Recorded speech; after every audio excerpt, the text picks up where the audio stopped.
Well, we want to say welcome back to the Heights podcast. Our mission at Heights is to love and to lead all people to a new life with Christ. And one of the ways that we do that is by creating content like this. We release these podcast episodes to help you take your next step on your faith journey. Here on the Heights podcast, we like to talk about issues regarding faith, the culture, and the church. And today, I'm joined by a very special guest. This is Matt Ruzicka.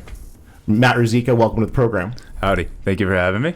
So we were just talking a minute ago, and we realized that this is literally going to be the Matt show. We need a theme song. A theme song? Get your guitar. Can you come up with one on the fly for us? Welcome to the Matt show. Insert guitar riff. This is where your faith grows. I first got face melt. I just watched School of Rock again the other day. This is amazing. This is going to be, I can already tell this is going to be a really good day.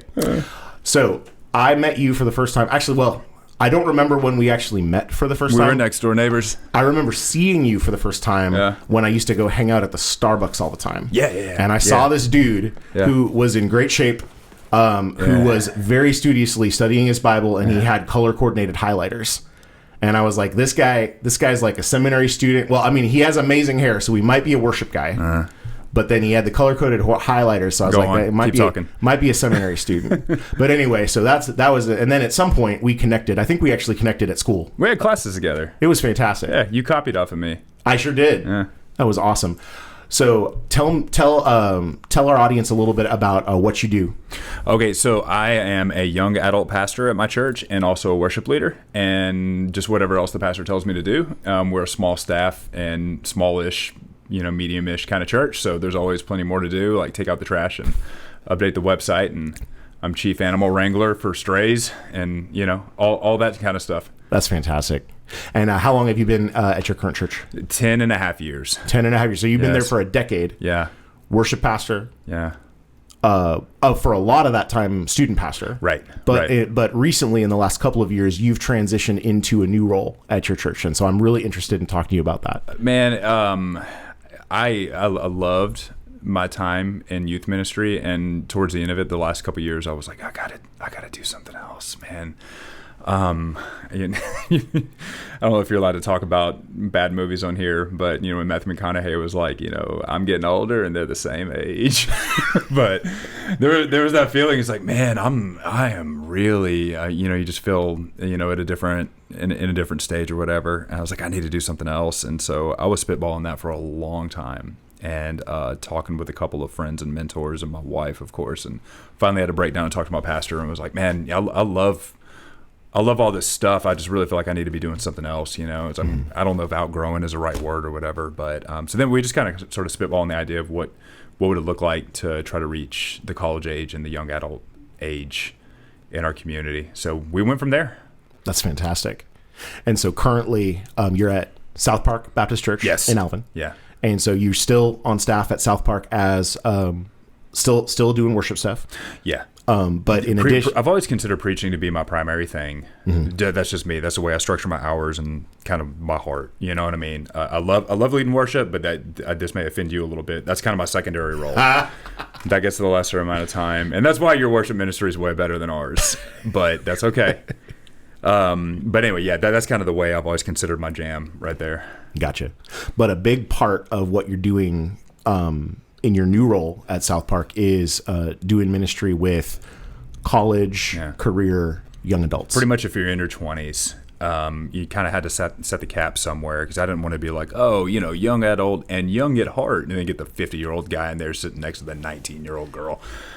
We're gonna make this pretty clear. It's pretty much Gen Z-ish. Mm-hmm. So if you're graduated from high school all the way up to 29. Gotcha. That's what we say. Typically, we don't have 29-year-olds in there. They're already kind of moving on to a different stage of life.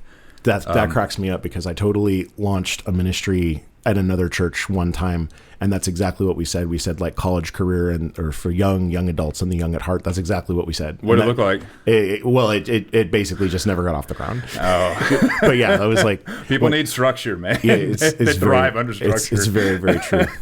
So so the ministry that you run on Tuesday nights, what's that called? That's Horizon. Yeah. And it's very, very much kind of like what I did with Wednesday Night Youth Group, man. It's just fun but serious tone with like, hey, we're going to get into the word, and I love to preach, and we lead worship, and we have some food and fellowship and stuff like that. But we house that in our fellowship hall. That's a great group. I've had a chance to come over and help out with worship a couple of times, and it's been I just love every minute that I get to be there. It's really, really cool. I wish they felt that way.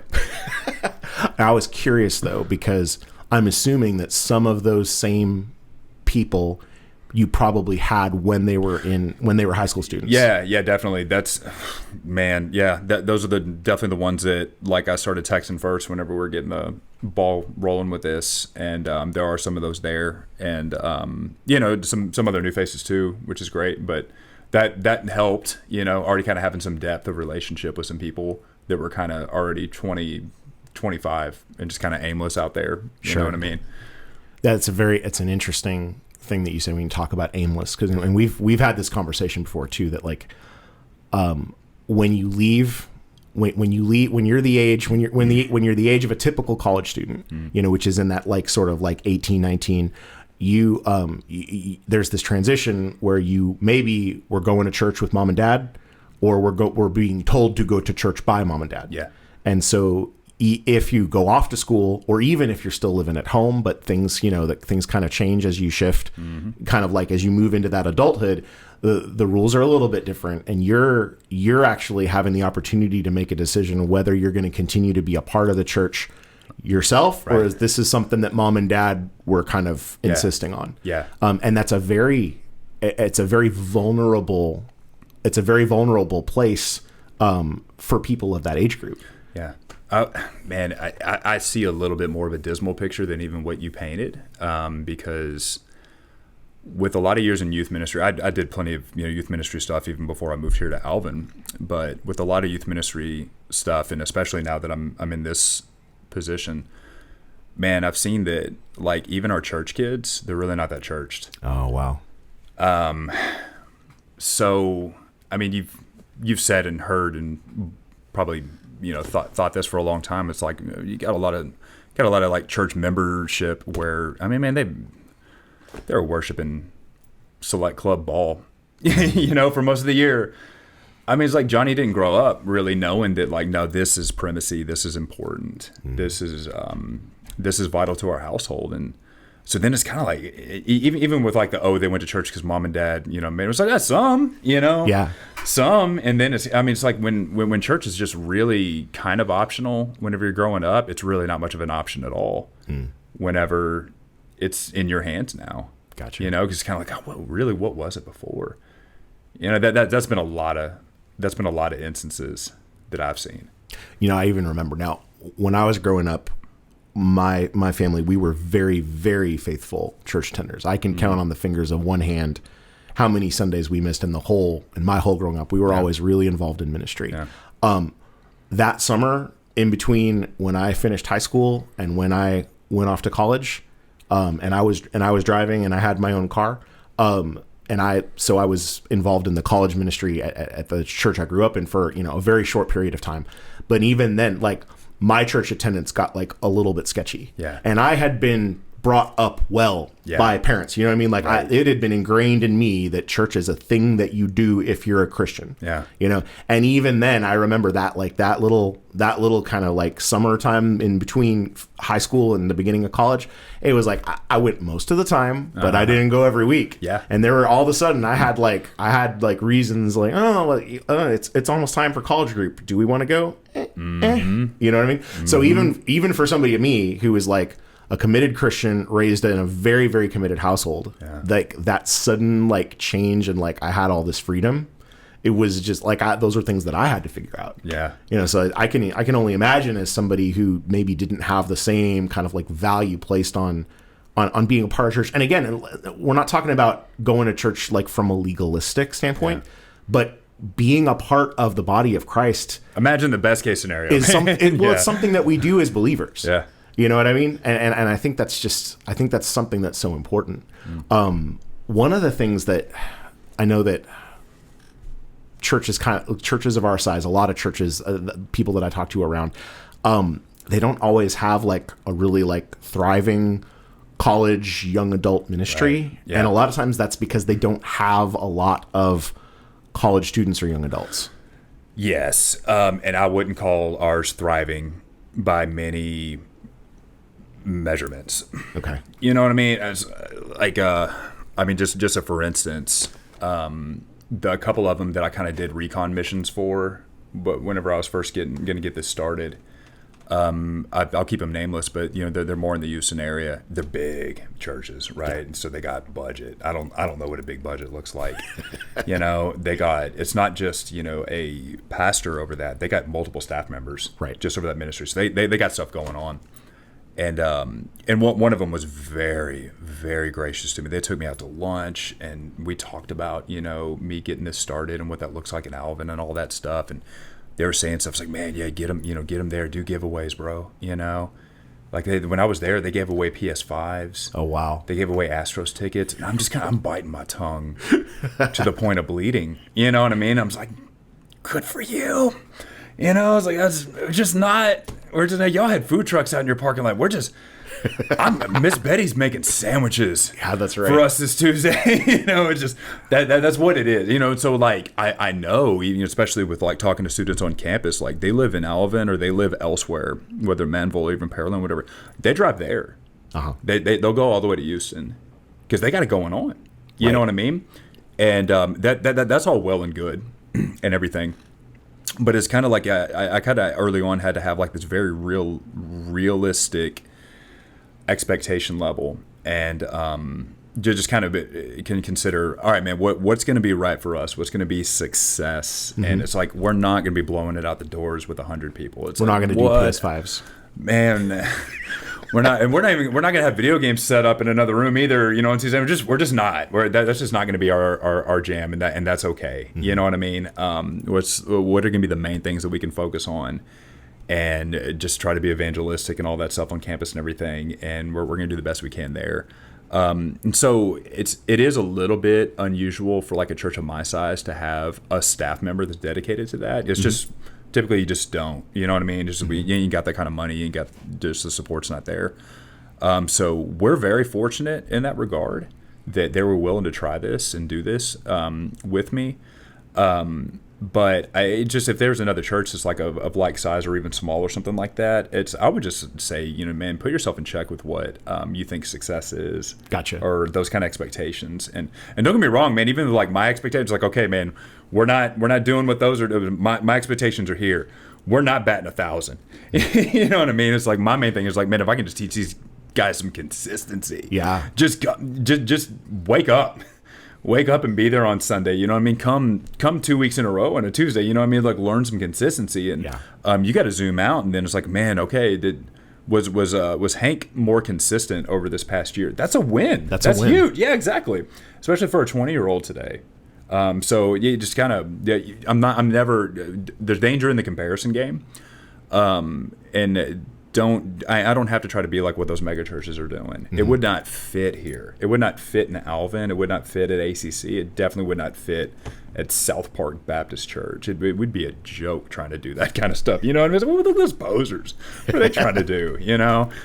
So we just like trying to know your church's DNA and giving your best efforts with your realm right there. I love what you say about knowing your church's DNA, because one of the things that that's how we do our worship, man. And I know I'm like an old guy, like I'm not Gen Z. But one of the things that I'm always impressed with when I've had a chance to go over there, and like play guitar or whatever, is I love the fact that Miss Betty's making sandwiches. Yeah. Like, because that tells that group of people that's there that the church cares about them. Yeah. So it's like they're not an island totally unto themselves. Mm-hmm. Like there are adults and people that are other generations that are plugging into that ministry. Mm. And I think that's fantastic. Yeah.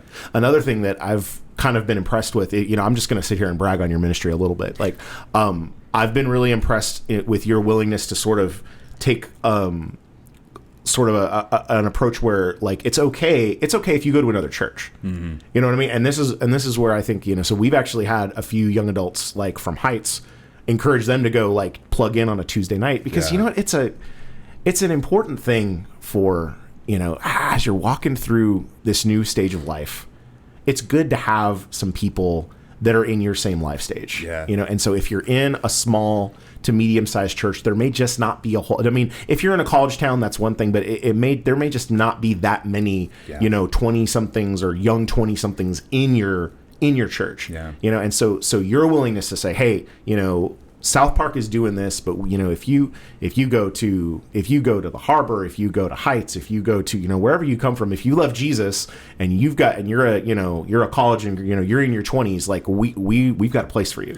And we want you to stay at your church. And we want you to stay at your church. I try to be very clear about that. Yeah, there's no sheep stealing going on. I love it, man. I don't get a raise just because somebody moved their letter. You know what I mean? That's stupid. Yeah, but what that allows smaller to medium-sized churches to do is we can partner and try and create a place where where this age group can plug in and belong. Mm-hmm. Tell me a little bit about some of the ministry that you've done specifically on campus. Yeah, so obviously with being a pastor at my church and being the worship leader and other miscellaneous things, I really had to focus or figure out what's going to be my activity level on campus. And I had to focus on quality over quantity. A typical BSM at a university, they've got a staff. They've got a director and assistant director and interns under them and stuff. We ain't got none of that, and that's okay. And plus, like a community college like Alvin, I was surprised to find out how many people don't even live here. Mm-hmm. There's people that come from Texas City that drive in to go to this nursing program or whatever. And so it's very transient, and there's really not a ton of like campus life, right? Where people, it's like people hang out. The student center's renovated and beautiful now, and they got a little coffee shop in there and stuff like that. But there's not a ton of hanging out in community. Throw a buzzword out there. There's just not a ton of that happening. So. We don't have a BSM building there like some other ones do. It's like, okay, so like what can we do that's gonna, we just want to try to connect with people, right? Mm-hmm. Just try to invite them to the thing that we're doing. So we've done a beginning of the month, we do lunch and Bible study and try to advertise that well. And I'll get up there the Monday before and set up a table and hand something out. If it's hot, and I'm doing Gatorade and Red Bulls, if it's cold, then I'm bringing hot chocolate or something like that. Just I set up a table there in the student center. And I'm inviting people, and just some people they've seen me 100 times already, and I'm giving them the same spiel. And there's plenty of people too I've never seen them before. It's like we just met. But anyway, it's just about let's try to get them to come to that Bible study so they can hear the word, and they can see that it's South Park, Horizon. We set this up, and then we got this church involved with bringing you lunch today. We got this church involved with bringing the message. Look, you got 3 churches here represented. You should find one if you're not in one. And so we always try to plug that, you know what I mean? And of course, you can come to my Tuesday night thing if you live in this area. But man, if you live around Manville, go to that guy's Thursday night thing. You know what I mean? It's like just do it. Come talk to us about it. Very, very cool. How is doing ministry with that kind of college career young adult age, how is that different than student ministry? Like, what are some shifts that you've had to make? Man, yeah, so definitely so I was kind of halfway joking about consistency and stuff. It's like, because it's in your hands now, I love them, dude, but they're flaky, bro. They're so flaky. I thought teenagers were flaky. I was like, nah, man, they still got people holding their hands, that's just what it is. Yeah, that's what it is, and that it's okay, right? Just try to get at their level. But with that, that they get into this stage of life and they got the newfound responsibility, and there's so much, Matt. I'm sure you know this and resonate with this. There's so much about that generation that is trying to figure out identity. And it's not just about, all right, what am I going to do in life, but it's like I want to be something. Who am I going to be? And so that's why you get all these ideologies that they can find, especially through the prevalence of social media, which is, it's not the devil, but that's what they're looking at. That's what they're being taught by, right? So that's a huge I guess the impression, you see the impressionism or impressionableism, whatever it is. Youth are impressionable, and they're being taught by whatever they're watching. But now at this age, they're living it out. Gotcha. You know what I mean? It's kind of all right. The fences are going down a little bit on me now. I don't have to stay in the yard anymore. Right. So you're seeing that they're living it out pretty boldly. Man, that's so interesting. So because they're all chasing something, bro. They're all chasing something, and most of them it ain't Jesus. They're chasing something. Trying to figure it out. What are some things that like churches like Heights, like local churches, what are some ways that we can support what's going on, either like in the realm of like collegiate ministry or in the realm of just helping to love and serve young adults in general? Yeah, man. I mean, BSM itself is a wonderful organization. If it's, I mean, gosh, you're a Baptist church, you give money to a cooperative program and stuff. Just earmarking that is huge. I just, getting in that world and learning about it. It's like they do a lot. Like, it's a really good organization. They got great people involved in leading those things. But here in this community, man, it's I mean, it's not just like, hey, do you know what? You need to go check out Horizon on Tuesday nights. Be a member here and stuff like that. But I mean, it's still at the folks at your church. I mean, because most of them they're still they're not going to come. You know what I mean? It's just the way it is. Some of them will. But they're here, and if they're in your yard, man, it's all right, man. I need to invite that kid over to my house. Come eat dinner with my family, or let's connect and get coffee and stuff, and building that relationship. And who knows what that can turn into? You know what I mean? So I think there's a huge relational aspect of that.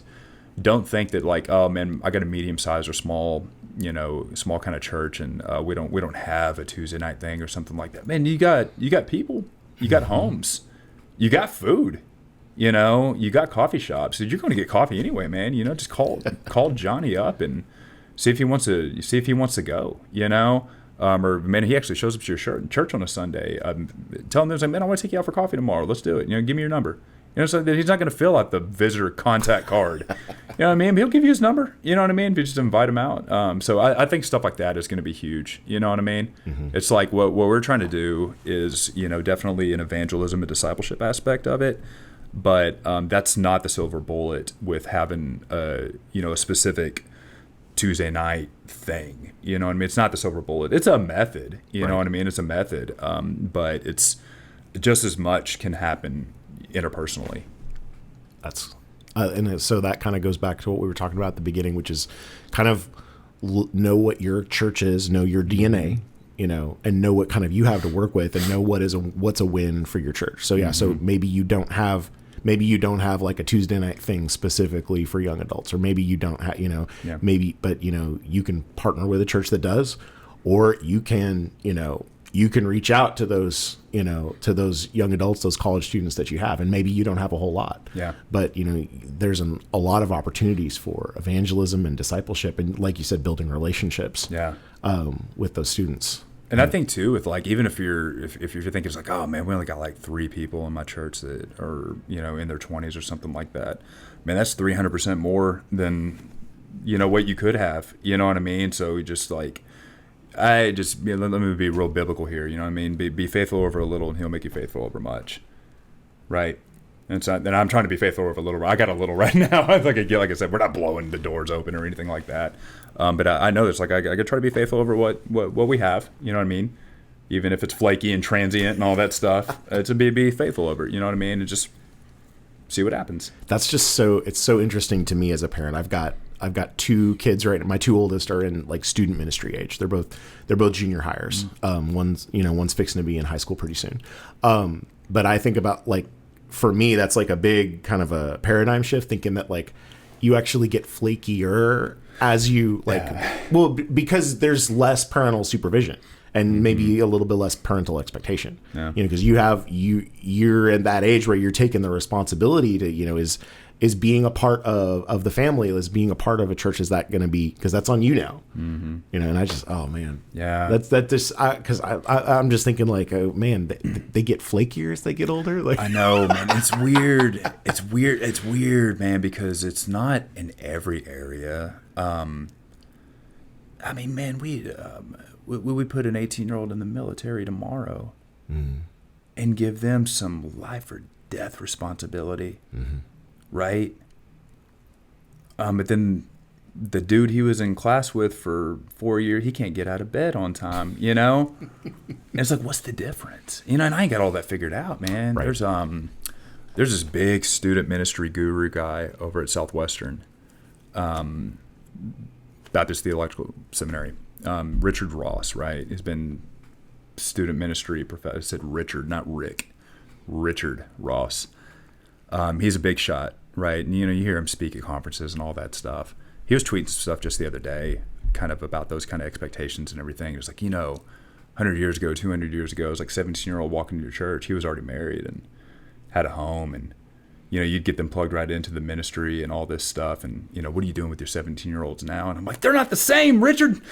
I was like, yeah, no, I understand, about having higher expectations, higher responsibility, but it's like, it's not that a switch flips whenever they go from 17 to 18. Right. It's all the years before that. Right. Well, what's all the years leading up to before that, right? And so that's everything, man. It's not just the church's expectations. It's the family ones, and it's they spend most of their time at school too. It's everything. It's the system, right? Yeah, totally. Again, I was watching School of Rock the other day. It's the man. Oh. Anyway, it's weird to think that if you ever wondered what I looked like when I was teaching school, it's that movie. That's like a Matt Hogan autobiography. If you wonder what I was looking like, I used to be a teacher. When I was teaching school, what I looked like, go to that movie Dangerous Minds. All right, that was nice. I was her. Anyway, yeah. So it's weird to think that just a couple hundred years ago, like young kids were like learning Latin and stuff like that. When they all this different expectations. So anyway, man, there's a lot that's changed there too. But then there's other areas too where like, nah, man, they'll throw you right in, and have high expectation of you. So I don't totally got that all figured out, because I think it's a problem on multiple fronts. Mm-hmm. And you don't just solve it with one swoop or one policy, it's kind of a cliche, and it's not the first time. I'm sure for every generation, the generation that came up behind them, we always looked at them and said, they're lazy. They don't have a work ethic. Why won't these kids Our get with the music program? was better. Our Saturday Night Live cast was better. And so I think one of the things that I would encourage us to guard against, especially as we're building relationships with this younger generation, with these, 18, 20, these 20 somethings, be careful of how you speak. Yeah. Speaking down for one thing, yeah. We've been griping about like the millennial work ethic for decades now. And like millennials are like starting to turn 40.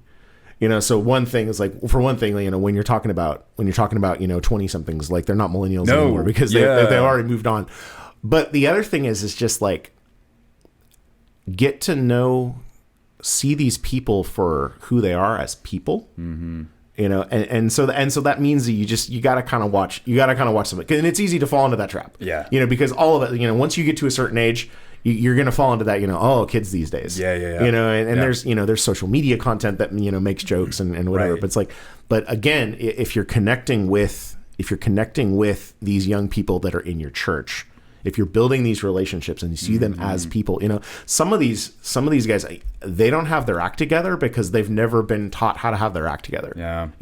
Maybe the parental involvement like wasn't there, or maybe it was like a single parent situation, or these are people that, kind of had to like raise themselves for whatever reason, and maybe you can be the person in their life that can come alongside them and be like, here's how you set an alarm in the morning. Here's how you make sure make sure that you put on clean clothes when you go to a job interview. You know what I mean? Like there's some life skills that I think those of us that have gotten to a certain age, we kind of take for granted. Yeah. And sometimes these young people, like, they need some honest help on how to do this thing.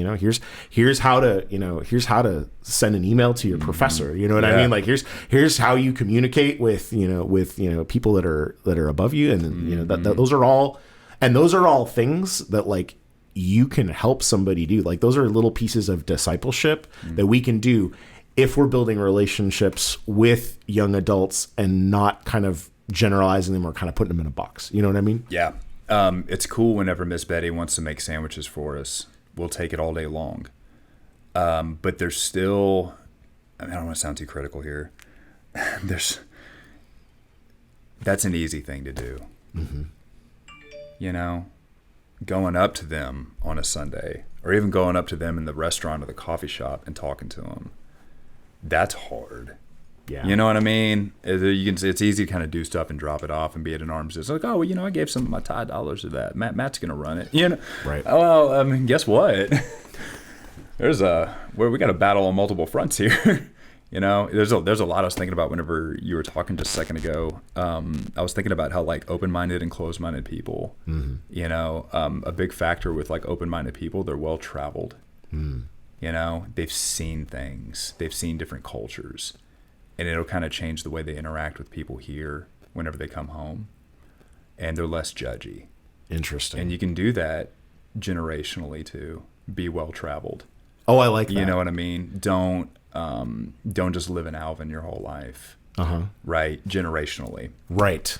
And don't just live. So for my lovely senior adults, as much as I love them, don't just hang out at the senior center all the time, and then whatever else the thing is, for people of different generations, if you're only running in the same circles, right? And so you're never challenged that way. So I don't know. That's a thought. But then too, with like, with how easy it is to judge the younger generation with like, oh man, they're so crazy, and look at their hair and look at their clothes and all that. Or their pronouns. And yeah. Let's go there for a second. Let's go there. If you stop asking why, then like you're instead of building a bridge, you're always going to burn it. Interesting. You know what I mean? It's like, okay, I don't agree with what she just said. Why does she feel that way? Why does she feel like she needs to identify that way? If you can start asking some of those why questions and actually start caring about that person, like you said, see them as a person. You know what I mean? Not just some other, and definitely not as unreachable and all that stuff. And so, man, dude, I'm no magician whenever it comes to evangelism or something. I'm not, man. But it's just, if you'll just be open and ask good questions, you know what I mean? And just listen. They want to talk, bro. Listen. And so, we got to meet up again, but it was sometime last semester, I met with a young lady on campus that, openly, queer and, into some like religious stuff, like, magic rocks and weird, you know what I mean? She's looking for something, you know what I mean? But like the fact that, I was just nice to her, it wasn't anything fancy. I was just nice to her whenever we met, and I just offered that to her. I'd love to talk with you about what you believe. Take me up on it, right? Let's have coffee. And she actually took me up on it. That didn't happen a lot. And so she's just talking about all the stuff she believes, and I'm just sitting there listening. You know what I mean? I'm uncertain. I did not open my Bible once, right? I realized that time I just didn't have to. You know what I mean? But I was able to say some things to her that really challenged her way of thinking. And not in an antagonistic way, just to get her thinking. You know what I mean? But it's like she identifies as different stuff and believes this different stuff. It's like, all right, why? Just asking her why. It was making her realize, I really don't have a lot of great answers. And she's realizing too, it's like, oh, well, some of this stuff I'm doing and believing, it's just a lot of default to the bad experiences I had with this church stuff. You know what I mean? It's like, okay, maybe your faith shouldn't be a result of decisions based out of trauma, or maybe we should, do you believe in objective truth? You know what I mean?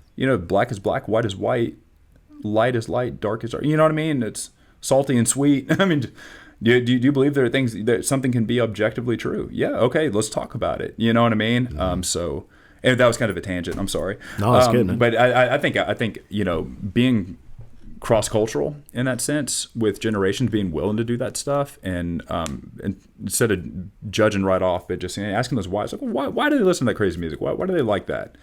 Well, what is that feeding? Yeah. What do they need? Yeah, or why are they on TikTok all the time? Yeah, I think a lot. There's plenty of answers for that. I found a lot of it is identity stuff. You know what I mean? They want to find themselves. They want some kind of identity. Bob's got something to say about that. I like that. And we can be salt and light and we can be a city on a hill that can help these young people who are still at that very impressionable age, where they're trying to figure out what does it mean to be a grown up in this world. Yeah. And we can do that if we're willing to do the work of a relationship, and and again, just kind of be well traveled and be willing to kind of open ourselves up to have relationships with people that aren't the same age as us. And maybe that means we're having relationships with people that are like the age of our kids, or maybe even the age of our grandkids. But letting these people know that they are loved and they're cared about. Yeah. Well, Matt, I thank you so much for sitting down with me for this episode of the Matt Show. I mean, the Heights podcast. Here to help you grow better now. We will continue to uplift in prayer your ministry. Thanks, man.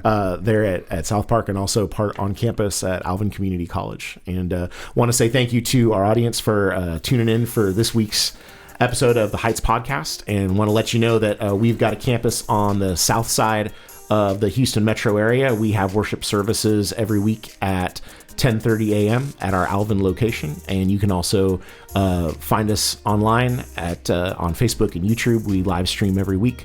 We've got life groups for all ages at 9 a.m. on Sunday morning, and if you've got more questions about what's going on at Heights Baptist Church, you can go to heightschurch.org. We'll see you next time.